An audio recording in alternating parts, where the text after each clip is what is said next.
Hello friends, welcome to my channel as Tamil. எல்லோரும் எப்படி இருக்கீங்க? இன்றைக்கி நம்ம பார்க்க போகிற வீடியோ ரொம்ப அழுக்காக கரையாக இருக்கிற கண்ணாடியை வந்து எப்படி பளபளன்னு கண்ணாடி மாதிரியே மாற்றுறது அப்படின்றத பார்க்கலாம் வாங்க.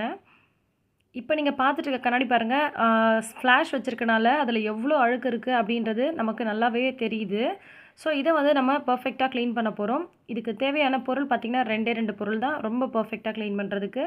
இது வந்து பேஸ்ட்டு. நீங்கள் வீட்டில் இருக்கக்கூடிய டூத் பேஸ்ட் எதுவாக இருந்தாலும் பரவாயில்ல, எந்த பேஸ்ட்னாலும் யூஸ் பண்ணலாம்.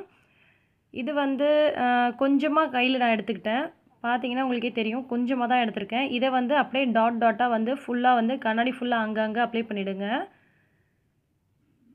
நம்ம ஃபுல்லாக தேய்ச்சி விட்டோம் அப்படின்னு சொன்னால் நமக்கு நிறைய பேஸ்ட் ஆகும். ஸோ நீங்கள் இந்த மாதிரி கையில் எடுத்துகிட்டு கொஞ்சமாக அப்படியே டாட்டாக அப்ளை பண்ணிட்டீங்களா உங்களுக்கு கொஞ்சமாக தான் பேஸ்ட் ஆகும். இதுக்கு மேலே வந்து பார்த்திங்கன்னா நம்ம வினிகர் வந்து ஸ்ப்ரே பண்ண போகிறோம். இது வந்து வினிகரு. இந்த மாதிரி ஒரு ஸ்ப்ரே பாட்டில் மூடி வந்து நான் அதில் போட்டிருக்கேன். இது மாதிரி போட்டுட்டு லைட்டாக வந்து அதில் ஸ்ப்ரே பண்ணி விட்டுறலாம். வினிகர் இல்லை அப்படின்னு சொன்னால் நீங்கள் வந்து தண்ணி கூட நீங்கள் போட்டுக்கலாம். இந்த மாதிரி கண்ணாடி ஃபுல்லாக வந்து ஸ்ப்ரே பண்ணி விட்டுருங்க வினிகரை. ஸ்ப்ரே பண்ணி விட்டுட்டு ஒரு கர்ச்சீஃப் அல்லது காட்டன் கிளாத் ஏதாவது ஒன்று வச்சுட்டு அந்த பேஸ்ட் இருக்குது இல்லையா, அதை வந்து நல்லா வந்து ரப் பண்ணி தேய்ங்க. ஏன்னா அந்த வினிகரும் அந்த பேஸ்ட்டும் சேரும்போது உங்களுக்கு நல்ல ஒரு சூப்பரான ஒரு க்ளீனிங் பர்பஸாக இருக்கும். நல்லா வந்து பர்ஃபெக்டாக உங்களுக்கு க்ளீன் ஆகும். நீங்கள் ரொம்ப அழுத்தம் கொடுத்துலாம் தேய்க்க வேண்டிய அவசியம் கிடையாது. சும்மா நார்மலாக நீங்கள் தேய்ச்சிங்க அப்படின்னாலே உங்களுக்கு போதும். இந்த மாதிரி வந்து ஃபுல்லாக வந்து தேய்ச்சி விட்டாச்சு. இப்போது தொடச்சதுக்கப்புறம் பார்த்திங்கன்னா உங்களுக்கு கொஞ்சம் லைட்டாக வந்து உங்களுக்கு மங்கலாக இருக்கிற மாதிரி தெரியும்.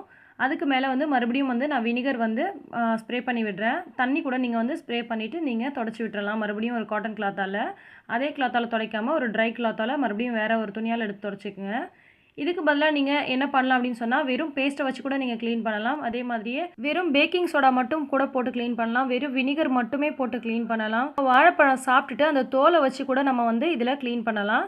ஸோ உங்களுக்கு இதில் எது விருப்பமாக இருக்குதோ அதை நீங்கள் ட்ரை பண்ணி பார்க்க. எல்லாமே வந்து சூப்பராக தான் வந்து க்ளீன் ஆகும். ஃபஸ்ட்டு கண்ணாடி எப்படி இருந்துச்சு, இப்போ கண்ணாடி எப்படி இருக்குன்னு சொல்லி நல்லா பாருங்கள். கண்ணாடியில் உங்களுக்கு ஹாய் சொல்கிறது நான் தான். இந்த வீடியோ உங்களுக்கு பிடிச்சிருந்துச்சுன்னா லைக் பண்ணி மற்றவங்களுக்கும் ஷேர் பண்ணுங்கள். இன்னும் பல சூப்பரான பெஸ்ட் டிப்ஸ் அண்ட் ஐடியாஸ் உடனுக்குடன் தெரிஞ்சுக்க ஆஸ் தமிழ் சேனலை சப்ஸ்கிரைப் பண்ணி சப்போர்ட் பண்ணுங்கள். நன்றி.